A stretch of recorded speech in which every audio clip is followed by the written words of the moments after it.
Hey Johnny, I hope it's okay if I jump in here, because you really, you posted a good question, with really good observations and good connections to the issue. Um, yeah, my friend Pete says you you can't really dig yourself out of the hole that you dug yourself into. You can't really do that. Um, so, a couple of things about it.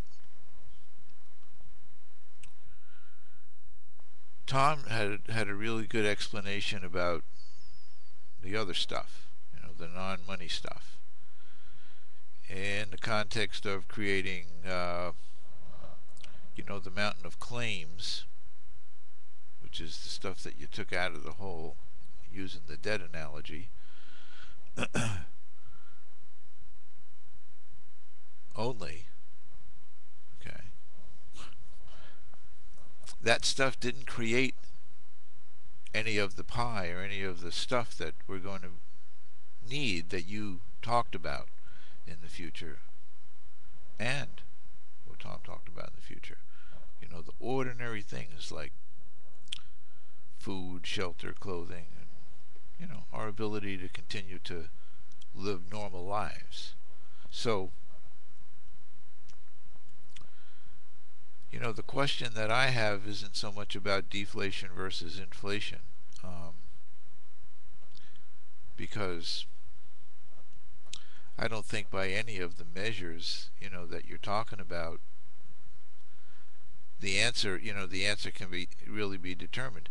We are definitely in a deflationary period, meaning we need to take more stuff out of the and dig the hole deeper faster all the time in order to maintain any sense of well-being.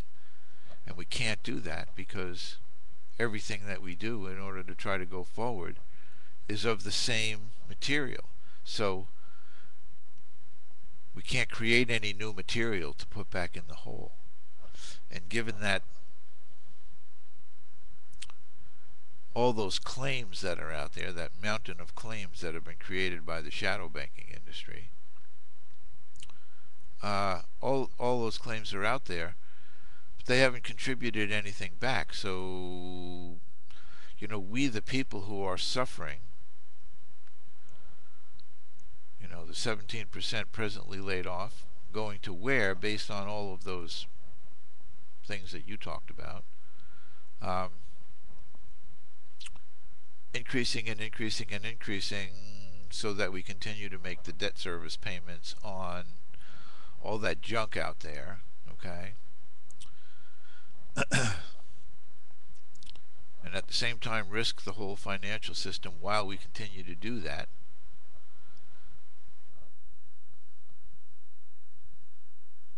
To me, the question isn't deflation versus inflation. We are headed for deflation.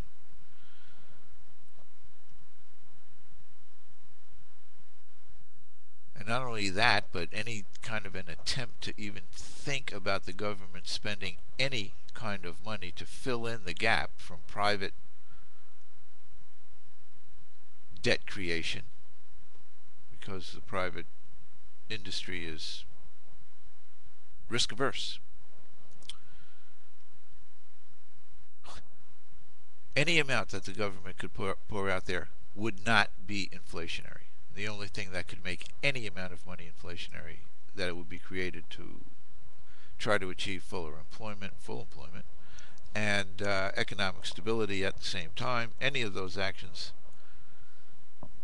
uh, would not be inflationary.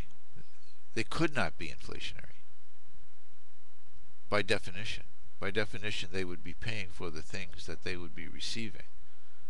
That is to say, the increased production, the increased consumption, the increased labor, the increased wages, and all the other stuff. Okay?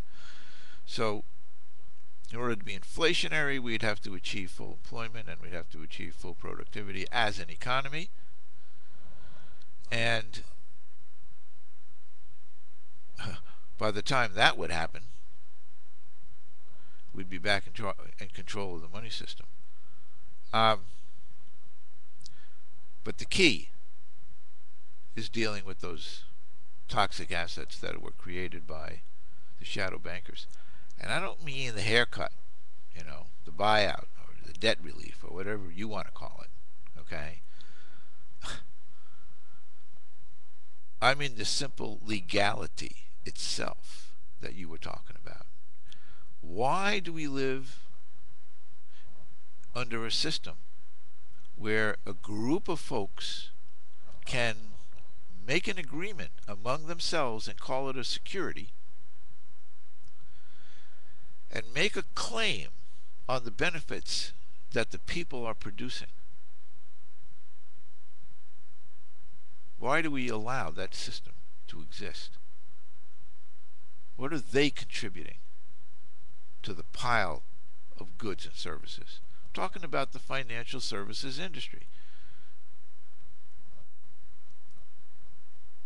So,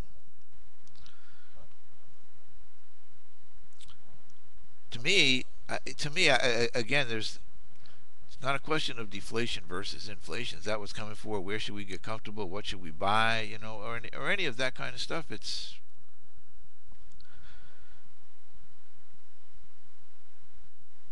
We need to fix this. We need to fix that part of the system. We need to do away with the ability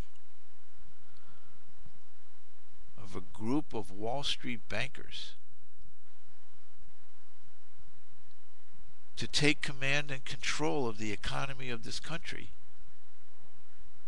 be capable of destroying it without any accountability, because they control the political process as well. Why should we tolerate that form of a system? We don't have to. This is our money system. The money system, finally, Tom brought out the matter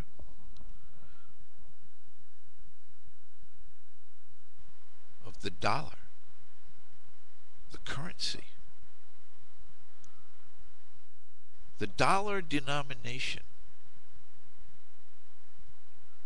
It is the denominated dollar that's increased, the claim on the denominated dollar that's increased when they pile that stuff up there in the shadow banking industry. Okay? It's our money. It's our money system. It's up to us to determine how it operates. It's up to us to determine who creates it and how. And how it gets to be a claim on the piles of goods and services that we need to keep going. So that's why it's the reform of the monetary system that is the most important issue that surfaces in any discussion of the financial system. It's the reforms that are needed in the monetary system that would include an end to the private creation of debts, of money. I'm sorry, not of debts, of money. The private creation of money. The private creation of dollar-denominated things. They can trade in them all they want. They can invest in them all they want. They can loan them all they want. But they can't create them.